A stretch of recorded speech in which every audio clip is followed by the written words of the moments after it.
அனைவருக்கும் வணக்கம். அருட்பெருஞ்சோதி அருட்பெருஞ்சோதி தனிப்பெருங்கருணை அருட்பெருஞ்சோதி அருட்பெருஞ்சோதி அருட்பெருஞ்சோதி அடதுர காத்தருள்கின்ற அருட்பெருஞ்சோதி.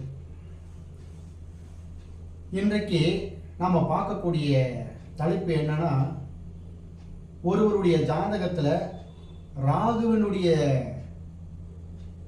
தன்மையை பெற்றவர்கள் எப்படி இருப்பார்கள், கேதுவினுடைய தன்மையை பெற்றவர்கள் எப்படி இருப்பார்கள் அப்படின்றத இந்த ஜாதகத்து மூலியமா விளக்க போறோம். பொதுவாகவே நான் எல்லா வீடியோக்களையும் சொல்லிட்டு வரேன், ராகுவினுடைய தன்மையை பெற்றவர்களே பாக்கியசாலிகள். கேதுவினுடைய தன்மையை பெற்றவர்கள் அந்த பாக்கியத்தை எப்படி பெறுகிறார்கள்ன்றது அவருடைய ஜாதகம் சொல்லும். அதே ராகு கூட கேதுவனுடைய சாரத்தை பெற்றுவிட்டால் அந்த ஜாதகர் அடுத்தடுத்த பிறப்புக்கு வழிவகுத்துரும். இந்த ஜாதகர் கேதுவனுடைய தன்மையை அதிகமாக பெற்றதனால் அவருக்கு இல்லற வாழ்க்கை, குடும்ப வாழ்க்கை, திருமண வாழ்க்கை 41 வயது 4 மாதம் ஆகுது, இதுவரைக்கும் இல்லாத போகுது. இயல்பாக அவருடைய மூளை அதுக்கு ஆசைப்படாமலே போகுது. அந்த ஆசை என்ற வார்த்தையே துண்டிப்பது தான் கேதுவனுடைய தன்மை.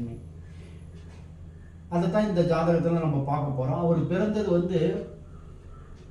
1/10/1984 பிறந்துக்கிறாரு. 8 மணி AM பிறந்திருக்காரு. நாகப்பட்டினம். ஆண் ஜாதகர் தான். இப்ப 41 வயசு 4 மாதம் ஆகுது. பிறக்கும் போது கேது தசை, சந்திர புத்தி, சூரியனுடைய அந்தரம், நடப்பு செவ்வாய் தசை, ராகு புத்தி, புதன் அந்தரம் போயிட்டு இருக்கு. இந்த ஜாதகம் பாருங்க, துலா லக்கணத்திலேயே உச்சம் பெற்ற சனி, லக்கணத்திலே ஆட்சி பெற்ற சுக்கிரன் இருக்கிறாரு. விருச்சிகத்துல கேது, தனுசுல குரு, சந்திரன், செவ்வாய், ரிஷபத்துல ராகு, கன்னியில சூரியன், புதன். இப்படி அமைந்திருக்கக்கூடிய இந்த ஜாதகர் செவ்வாய் தசை முடிஞ்சு, கேது தசை முடிஞ்சு, சுக்கிர தசை முடிஞ்சு, சூரிய தசை, சந்திர தசை, இப்ப நடப்பு செவ்வாய் தசை பயணம் பண்ணிட்டு இருக்கு. இது வரைக்குமே அவருக்கு இல்லற வாழ்க்கை அமையல. ஏன் அமையல அப்படின்றத நம்ம இன்னைக்கு பார்க்க போறோம். லக்கண புள்ளி என்று சொல்லக்கூடிய துலா லக்கணத்துல சுவாதி லக்கண புள்ளியா விழுது. அது ராகுவினுடைய நட்சத்திரம். ராகு இங்க ரிஷபத்துல நீசம் பெற்று சூரியனுடைய சாரத்துல இருக்கிறார். ஆக பகை பெற்றவனுடைய சாரத்துல லக்கண புள்ளிக்கு, லக்னாதிபதிக்கு, லக்கணத்துக்கு 8ல அமர்ந்திருக்கிறார். அப்ப இந்த ஜாதகருடைய பிராப்தம் லக்கணத்திலேயே பிரயோஜனம் இல்லாம போயிடுச்சு. அடுத்தது சந்திரன், உடல் என்று சொல்லக்கூடிய அமைப்பு. சந்திரன் என்ன என்றாரு, மூல நட்சத்திரத்தில், அதுவும் ஒரு பாம்பினுடைய காலில் ஏறிடுச்சு. அப்ப இரண்டுமே லக்கணம், லக்னாதிபதி என்று சொல்லக்கூடிய சுக்கிரனும் சுவாதி சாரத்தில் நிற்கிறாரு. அது ராகுனுடைய சாரம். அதுவும் அப்ப லக்கணம், லக்கண புள்ளி, சந்திரன் மூன்றுமே ஒரு பாம்பினுடைய காலில் நிக்கிறதுனால அந்த ராகுனுடைய காலோ அந்த கேதுவனுடைய காலோ நன்றாக இருந்தால், இப்போ கேது காலில் 3 கிரகங்கள் இருக்கு. அந்த கேது விருச்சிகத்துல உச்சம் தான் சொல்லுவாங்க. ஆனா உச்சமாக இருந்தாலும் அவர் நின்ற சாரநாதன் சனி சாரம். சனி இங்க விசாகம், குரு சாரம். குரு மூல நட்சத்திரம். குருவே இங்க கேதுவனுடைய சாரத்தை பெற்று விட்டதனால் அந்த ராகுவுக்கு 8ல இருக்கிறார். இந்த மாதிரி கிரக பாதசாரங்கள் அமர்ந்த இந்த ஜாதகர் எந்த கிரகத்தை எடுத்து தொட்டு வந்தாலும், எந்த பாவகத்தை தொட்டு வந்தாலும், அது லக்கணமா இருந்தாலும் சரி, குடும்பஸ்தானமா இருந்தாலும் சரி, வீரியஸ்தானமா இருந்தாலும் சரி, சுகஸ்தானமா இருந்தாலும் சரி, 5ஆம் இடம் என்று சொல்லக்கூடிய பூர்வ புண்ணியம், குழந்தை, அதுவாக இருந்தாலும் 6ஆம் இடம், 7ஆம் இடம், அதாவது நம்மளுடைய லக்கணத்துக்கு 7ஆம் இடம் கலஸ்தரக்காரகம் என்று சொல்லக்கூடிய அந்த சமசத்ம ஸ்தானாதிபதி என்று சொல்லக்கூடிய செவ்வாய் மூல நட்சத்திரம். அதுவும் பலம் இழந்து விட்டது. எப்பொழுதுமே ஒரு பாம்பினுடைய சாரத்தை பெற்று 3, 6, 8, 12 தொடர்பு பெற்று விட்டால் அந்த ஜாதகர் அவ்வளவுதான். பட்ட மரம் மேல தனியா நிற்க வேண்டியதா. இவர் தன்னந்தனியாக இருப்பார். இவர் யாரு கூடயும் வந்து அவ்வளவா லிங்க் பண்ணாத அளவுக்கு பண்ணிடும் அது. ஏன் அப்படின்னா அதுதான் கேது. அதுவே ராகுவோட சாரம் பெற்று இருந்தால் ஒருவருடைய ஜாதகத்துல இந்த அமைப்பு பூரா அப்படியே ராகுவாக இருந்ததுன்னா அவர் எல்லார்கிட்டையும் வந்து பழகக்கூடிய தன்மையா இருப்பாரு. அவர் வந்து எல்லார் மேலேயும் வந்து விரும்பக்கூடிய தன்மையா இருப்பாரு. அவரே எல்லாரும் விரும்பக்கூடிய தன்மையா அந்த சூழ்நிலை அமையும். ஆள் பார்க்கறதுக்கு ஸ்மார்ட்டா இருப்பாரு, நல்லா இருப்பார் பார்க்கறதுக்கு. இது ஏன் அந்த அமைப்பு கொடுக்குது அப்படின்னா, ஒரு கிரகங்கள் எந்த ராசியில் எந்த நட்சத்திரத்தில் இருந்து அந்த உயிர் புள்ளி என்று சொல்லக்கூடிய லக்கணம், உடல் புள்ளி என்று சொல்லக்கூடிய சந்திரன், அந்த அமைப்புகளின் படிதான் அந்த ஜாதகர் வந்து இயங்குவார். அப்போ ராகு கேதுக்கள்னா எந்த அளவுக்கு ஒரு ஜாதகத்துல இயக்குறாங்க பாருங்க. இவருக்கு இது வரைக்குமே அந்த பிராப்தம் இல்லாமல் போகுது. அதற்கு என்ன காரணம் அப்படின்னா, ஏதோ ஒரு விஷயத்துல யாரையோ விரும்பியிருப்பாரு, அது கூட வந்து கட் பண்ணின்னு போயிடும், தடையா போயிடும். இதுக்கப்புறம் கூட அவருக்கு ஏதாவது ஒரு நபர்கள் வந்து மூலியமாக அந்த பந்தங்களை உருவாக்கி கொள்ளக்கூடிய தன்மை வந்ததுன்னா அது மறுபடியும் வெட்டி விடும். ஏன் அப்படின்னா எல்லாமே வந்து கேதுவனுடைய தன்மையை பெறுவதால். கேது என்றால் பிரிப்பது.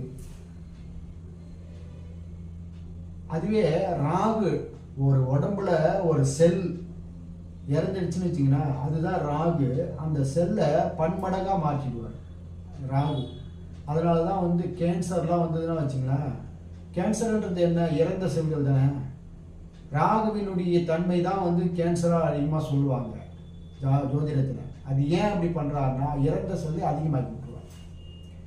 அப்போ ராகு நல்லா இருந்ததுன்னா அப்போ ஒருவருடைய ஜாதகத்தில் அந்த ஜாதகர் எப்பேற்பட்ட வாழ்க்கையை பெறுவார், பன்மடமாக்கி விட்டுருவார், லார்ஜ் பண்ணி விட்டுருவார். எதையுமே அது செல்வமாக இருந்தாலும் சரி, மது மாது சூது இறைவனை அடைவது எதுவாக இருந்தாலும் ராகு நல்லா இருந்து இறைவனை அடையும் எண்ணம் ஒருவருடைய ஜாதகத்துல இருந்ததுன்னா இறைவனை அடைந்தே தீர்வார். அதனால்தான் வந்து வள்ளல் பெருமானுடைய ஜாதகத்துல வந்து குரு வந்து திருவாதிரையில இருக்கும், ராகுனுடைய சாரத்தில் தான் இருக்கும். அந்த ராகு திருவோண நட்சத்திரத்துல இருப்பார். அந்த திருவோண நட்சத்திரத்துக்கு உண்டான அதிபதி சந்திரன் வந்து செவ்வாயினுடைய நட்சத்திரம் சித்திரை நட்சத்திரத்துல துலா ராசியில பகவான் பிறந்திருப்பார் வள்ளல் பெருமான். எப்படிலாம் இருக்கு பாருங்க. அதனால தான் நான் வந்து எந்த ஜாதகம் வேணாலும் எடுத்து எப்படிப்பட்ட ஜாதகத்தை எத்தனை கோடி ஜாதகங்கள் எடுத்து ஆய்வு பண்ணாலும் வந்து ராகு நன்றாக இருந்து ராகுவினுடைய சாரம் பெற்ற கிரகங்கள் வந்து நன்றாக இருந்துச்சுன்னா அந்த ஜாதகர் எந்த வழியில பயணம் பண்றாரோ அந்த வழியில மிகப்பெரிய வெற்றியாளர் ஆவார். அரசியல் அமைப்புல போகணுமா, அவர் அரசியல் அமைப்புல எந்த இடத்துல போகணுமோ அந்த இடத்துல அடைஞ்சிருவார். மிகப்பெரிய செல்வத்தை பார்க்கணும்னு நினைக்கிறாரா, மிகப்பெரிய செல்வத்தை சேர்த்துவார். ரஜினி ஜாதகத்துல குரு வந்து சதய நட்சத்திரத்துல இருக்கும், ராகுவினுடைய சாரத்தில் தான் இருக்கும். அவருக்கு அப்படியே தொட்டுக்கிட்டே வந்தோம்னா எல்லா கிரகமும் அந்த மாதிரி அமைப்புல இருக்கும். அந்த எண்ணத்தை தூண்டும். இயல்பாகவே மனிதனுடைய மூளை வந்து என்ன இருக்கோ அதுவா அடையணும் தான் அந்த மூளை. அந்த எண்ணம் அந்த மனிதனுடைய மூளையை இயக்குவது எது அப்படின்னா சூட்சமா நம்மளுடைய கிரகங்கள் தான். அந்த கிரகங்களுடைய சாரங்கள், அந்த சாரங்கள் பெற்ற விதிகளின்படி தான் அந்த மனிதனுடைய மூளைகள் இருக்கும். இப்போ ரஜினி அவர்கள் வந்து ஏன் வந்து ஏழ்மையாக பல கஷ்டங்களை பெற்றாலும் இன்னைக்கு பல கோடீஸ்வரர்களோட மத்தியில் அவர் வந்து மிகப்பெரிய புகழை பெற்று அடைஞ்சிருக்கிறாரு அப்படின்னா அந்த ராகுவானவர் வந்து அந்த தொடர்பை பெறத்தினால அவருடைய நடிப்பில் வைக்கக்கூடிய காதலாக இருந்தாலும் சரி, அவர் செல்வத்தின் மீது வைக்கக்கூடிய காதலாக இருந்தாலும் சரி, அவர் வைக்கக்கூடிய புகழின் மீது வைக்கக்கூடிய காதலாக இருந்தாலும் சரி, அது பன்மடங்காக ஆக்கி கொடுக்குறவர் யாருன்னா ராகு தான். அதனால தான் ராகு ஒருவருடைய ஜாதகத்தில் நல்ல நிலைமையில இருக்கணும் அப்படின்னு பார்க்கணும். கேது ஒருவருடைய ஜாதகத்தில் நல்ல நிலைமையில இருந்ததுன்னா ஓரளவு துர்செயல்கள் வந்து கம்மியாக இருக்கும் அப்படிதான் சொல்லணும். முற்பிறவியினுடைய பாவத்தை சுட்டி காட்டுபவர் கேது, முற்பிறவியினுடைய புண்ணியத்தை சுட்டி காட்டுபவர் வந்து ராகு. ஆனா அந்த ராகு அவருடைய ஜாதகத்தை ஒருவருடைய ஜாதகத்துல நல்ல பாவகத்திலேயே நல்ல ஆதிபத்தியத்திலேயே நல்ல நட்சத்திரத்திலேயே அமர்ந்து லக்கணத்துக்கு தொடர்பு பெறும்போது சந்திரனுக்கு தொடர்பு பெறும்போது அந்த ஜாதகர் வந்து மிகப்பெரிய வெற்றியாளராக மிகப்பெரிய சாதிக்கக்கூடிய மனிதராக அவர் திகழ்வார். இப்போ ஒன்றுமில்ல, எல்லாரும் வந்து உலகத்தில் 800 கோடி பேர் 900 கோடி பேர் இன்றைக்கு வந்து மக்கள் தொகை உருவாயிடுச்சு. எல்லாருக்கும் வந்து இறைவனை அடையக்கூடிய தன்மை இருக்கா அப்படின்னா இருக்காது. எல்லாருக்கும் வந்து இறைவனே என்னன்னே தெரியாத அளவுக்கு இருக்கிற தன்மை இருக்குமானா அதுவும் இருக்காது. ஏன் அப்படின்னா இந்த ராகு கேதுக்கள் அவரவர்களுடைய ஜாதகத்தில் எப்படி வந்து அந்த தன்மையை கொடுக்குறாரு அப்படின்றது தான் மிக நிதர்சனமான உண்மை. அந்த மனிதனுடைய மூளை வந்து எப்படி இயங்குது அப்படின்னா அவரவர்களுடைய நட்சத்திரங்கள் அவரவர்களுடைய கிரகங்களுடைய ராசியில கிரகங்கள் அமர்ந்த தன்மைக்கு ஏற்றாற்போல் அவர்களுடைய மூளை அமைப்பு இருக்கும். ஏன் வந்து மனிதனா பிறந்தா எல்லாரும் ஒரே மாதிரி தானே இருக்கணும், மனிதன் எல்லாரும் உருவத்திலையும் உள்ளத்திலையும் ஒரே மாதிரி தான் இருக்கணும், ஏன் வேறுபாடுகள் இருக்குதுன்னா நம்மளுடைய பிறப்பினுடைய ஜாதகம் பிறக்கும்போது கோச்சார கிரகங்கள் அமர்ந்த நட்சத்திரங்களுடைய அமைப்பும்படி தான் அந்த மனிதன் இயங்குவார். அது இல்லாமல் சூட்சுமமாக அவர்களுடைய ஊர்வினையை ஆறற வகுத்த அருட்பெருஞ்சோதி, அதாவது இறைவன் வந்து அதனுடைய படைப்புக்கு ஏற்றார்கள் அந்த தன்மை கொடுக்கும். இந்த விஷயத்த நிறைய இடத்துங்களில் வந்து நிரூபித்து காமிக்கும். நம்மளுடைய மூளை என்ன சொல்லுதோ அதற்படியே வந்து நடக்கும். ஒரு திருடன் மிகப்பெரிய திருட்டுத்தனம் பண்ணுறதுக்கு அவன் மூளையை பயன்படுத்துவான், அதுக்கு வெற்றியை கொடுக்கும். அதே வந்து ஒரு மனிதன் இறைவனை அடையிறதுக்கு உண்டான தன்மையை முயற்சி பண்ணும்போது இறைவனை அடையிறதுக்கு உண்டான வழிவகையை வந்து பண்ணும். அதற்கு எல்லா காரணம் எது அப்படின்னு பார்த்தீங்கன்னா இந்த நிகழ்கிரகங்கள் என்று சொல்லக்கூடிய கண்ணால் பார்க்க முடியாத தன்மை. ஆனால் இறைவனை வந்து கண்ணால் பார்க்க முடியாது, ஆனால் இறைவன் இல்லைன்னு சொல்ல முடியாது, அனுஷணமும் இயக்கிட்டு தான் இருப்பார். எப்படின்னா எனக்கு ஒரு அனுபவம் நிதர்சனமாக நடந்த ஒரு விஷயம் பாருங்க. நான் வந்து வருடம் வந்து வடலூருக்கு போவேன் அந்த ஜோதி தரிசனத்துக்கு. ஒரு முறை வந்து ஜோதி தரிசனத்துக்கு போயிட்டு வரும்பொழுது ஏற்பட்ட அனுபவங்கள், அந்த அனுபவத்தை வந்து உங்ககிட்ட பகிர்ந்துக்கிறேன். எப்பொழுதுமே ஜோதி தரிசனத்துக்கு மட்டும் கிடையாது, அந்த வடலூரை தாண்டி ஏதாவது ஒரு ஊருக்கு போனேன்னா வரும்பொழுது எனக்கு வடலூரில் வந்து அங்கே தங்கிட்டு வரக்கூடிய ஆசை எனக்கு எப்பயுமே அந்த பேராசை இருந்துக்கிட்டே இருக்கும்.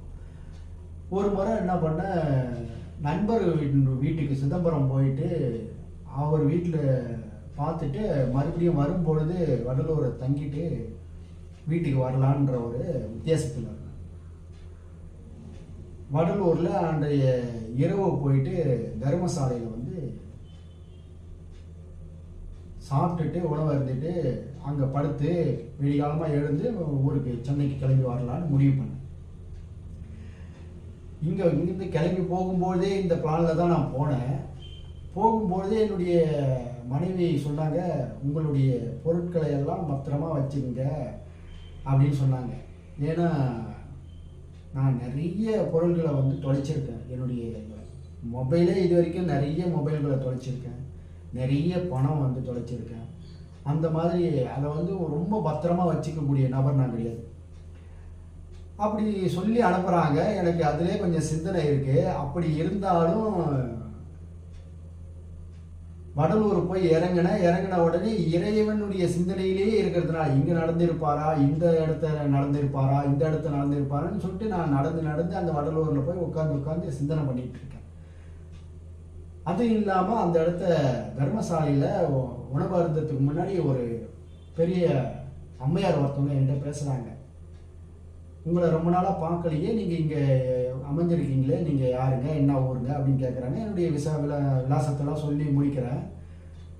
இங்கே இரவு தங்கிட்டு காலையில் போகலான்னு இருக்கிறேன்னு சொல்கிறேன் அவங்கக்கிட்ட. பத்திரமா இருங்க, எல்லா பொருட்களையும் வச்சுங்க அப்படின்னு. எங்கள் வீட்டில் கிளம்பும் போது மனைவி சொன்ன வார்த்தை அவங்க அதே மாதிரி சொல்கிறாங்க.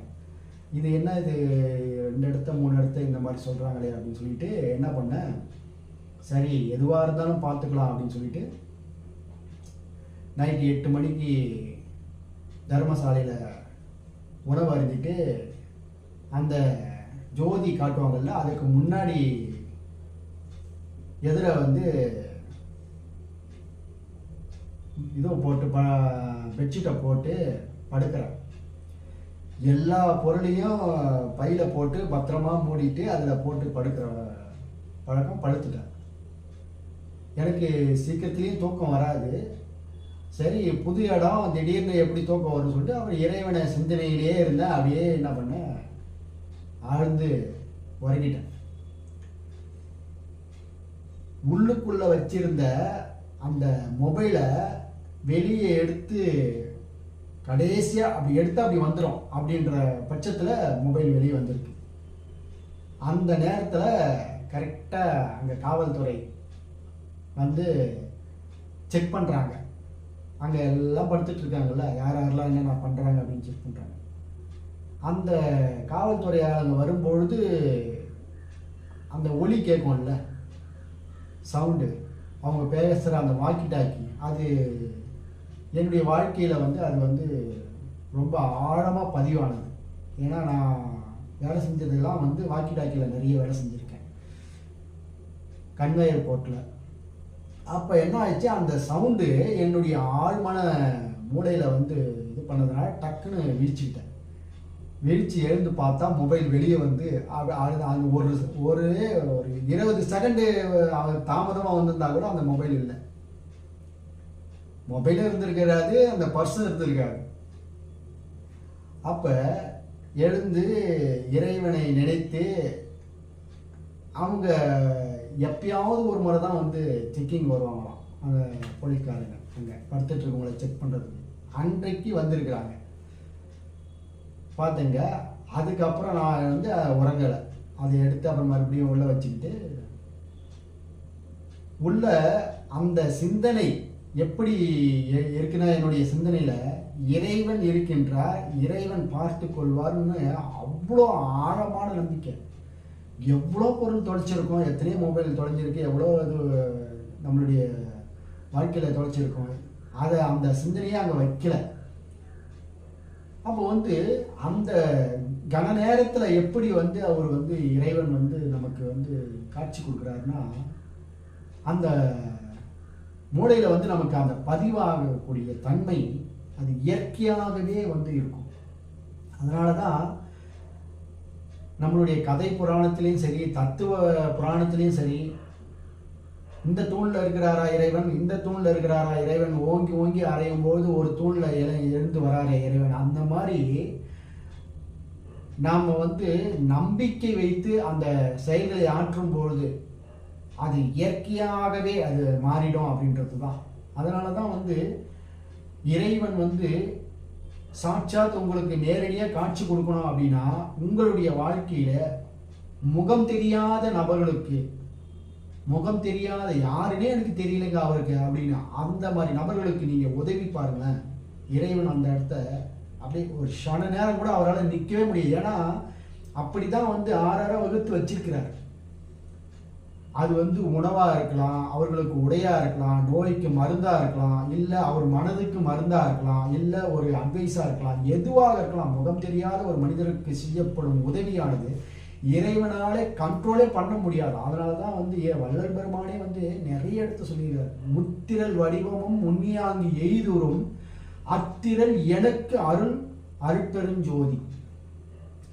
3 வடிவத்தையும் எனக்கு கொடுத்த, அது எப்படி கொடுத்தாரா? முத்திரல்னா வடிவம், 3 வடிவமும் எனக்கு கொடுத்துற. முன்னியாங்கன்னா நான் என் மனசுல என்ன நினைக்கிறேனோ அதுபடி நடக்குது. எய்துறும்னா அடைய பெறும், எய்துறும் ஆற்றல், அத்திரல் எனக்கு அருள் அருட்பெருஞ்சோதி.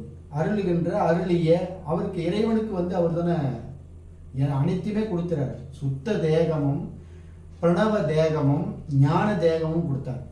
சுத்த தேகம்னா எல்லாமே, எதுவுமே வந்து மனிதன் இயல்பாக இருக்கக்கூடிய மனிதனுக்கு இருக்கக்கூடிய தன்மை அனைத்துமே வந்து அந்த சுத்த தேகத்துக்கு கிடையாது.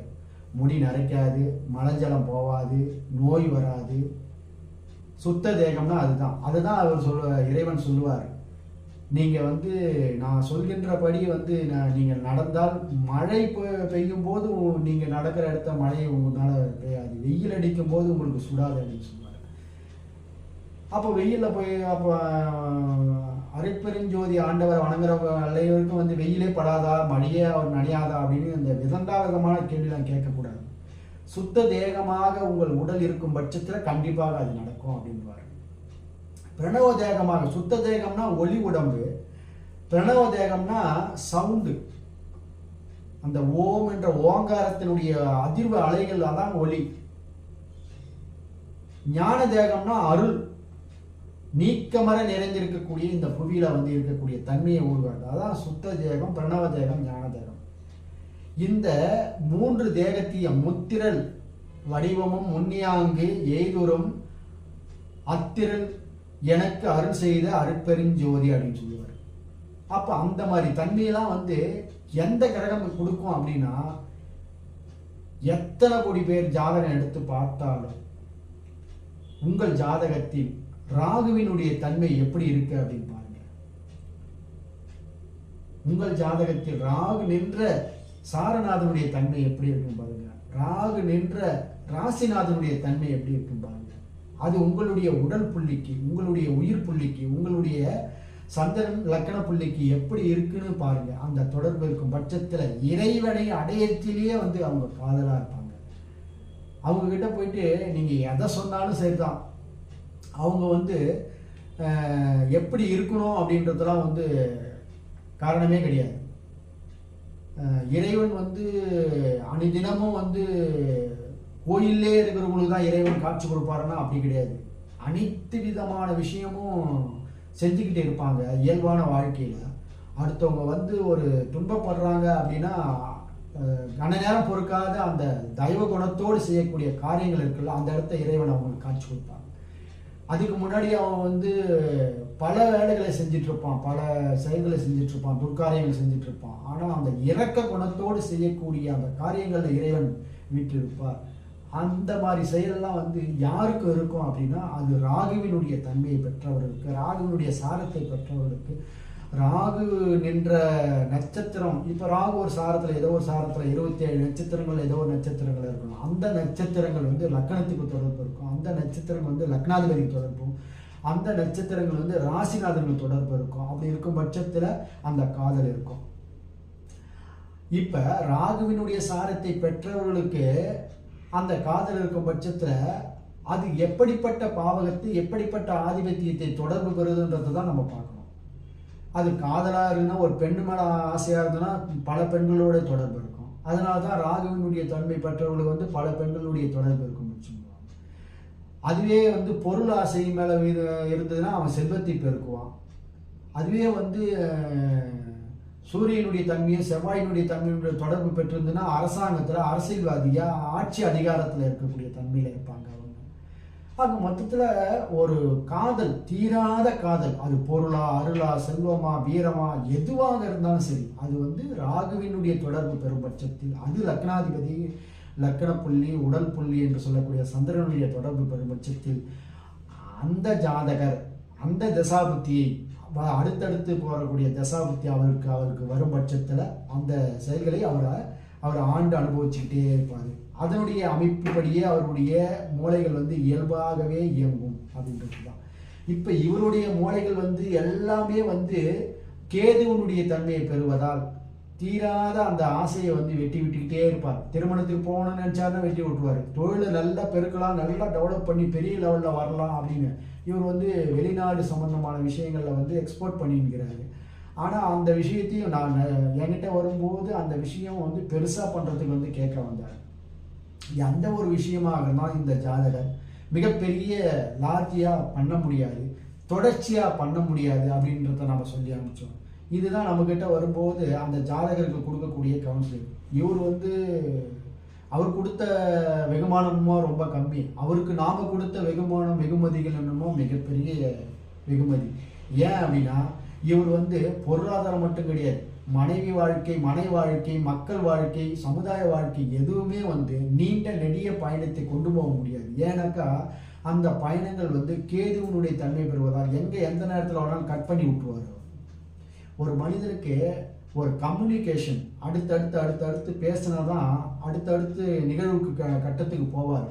அது துண்டிச்சுக்கிட்டே இருந்தால் அந்த வெறுப்பு வந்து, அதனால தான் கேதுவனுடைய சாரத்தை பெற்றவர்கள், கேதுவனுடைய தன்மை பெற்றவர்கள் வந்து அந்த விருப்பு என்ற இடத்துக்கு ஆப்போசிட்டாக வெறுப்பு வந்துடும். ஆனால் வெறுப்பு வந்து லக்னாதிபதி சந்திரன் நல்ல சாரத்தில் இருந்ததுன்னா அவங்களுக்கு ஞானம் கிடைச்சிடும். அனுபவம் கிடைச்சிடும், அந்த ஆன்ம விளக்கம் கிடைச்சிடும். அதனால தான் கேதுவினுடைய சாரத்தை பெற்ற கிரகங்களுடைய ஆட்சி பெற்றவர்களுக்கு வந்து ஜாதகம் அமைஞ்சு அந்த கேதுவானவர் குருவினுடைய சாரமோ சனியினுடைய சாரமோ, சனி நல்ல சாரமோ பெற்றிருந்தால் கண்டிப்பாக அவருடைய கடைசி கால வாழ்க்கையிலாவது இறைவனை எப்படியாவது அடைஞ்சிருவாங்க. அதுதான் திண்ணமான உண்மை. இந்த இடத்துல இந்த ஜாதகர் அவர் படும் பாட்டை ராகுவினுடைய தன்மையும் கேதுவனுடைய தன்மையும், ஒரு ஜாதகத்தை எடுத்தால் ஒருவருடைய ஜாதகத்தில் ராகு எப்படி இருக்கார், கேது எப்படி இருக்கார். அதனால தான் ராகு கேதுக்கள் வந்து ஒரு ஜாதகத்தில் மிக அவசியமாக பார்க்கப்படுறது அப்படின்றது. மற்ற எத்தனையோ முறைகள் இருக்குது, பாரம்பரியத்தில் இருக்குது, மற்ற முறைகள் இருக்குது. நம்மளுடைய சுகர்நாடி முறையில் ராசி, கிரகங்கள், நட்சத்திரங்கள், அவர்கள் நின்ற அந்த ஆதிபத்தியம், அவர்கள் நின்ற அந்த லக்கண புள்ளியினுடைய பாவகத்தினுடைய தன்மையிலையும் மிக எளிமையாக எடுத்து சொல்லிடலாம். அப்படின்றது தான் வந்து சுகர்நாடியில் நம்ம வந்து ஜாதகம் பார்த்துட்டு இருக்கோம்.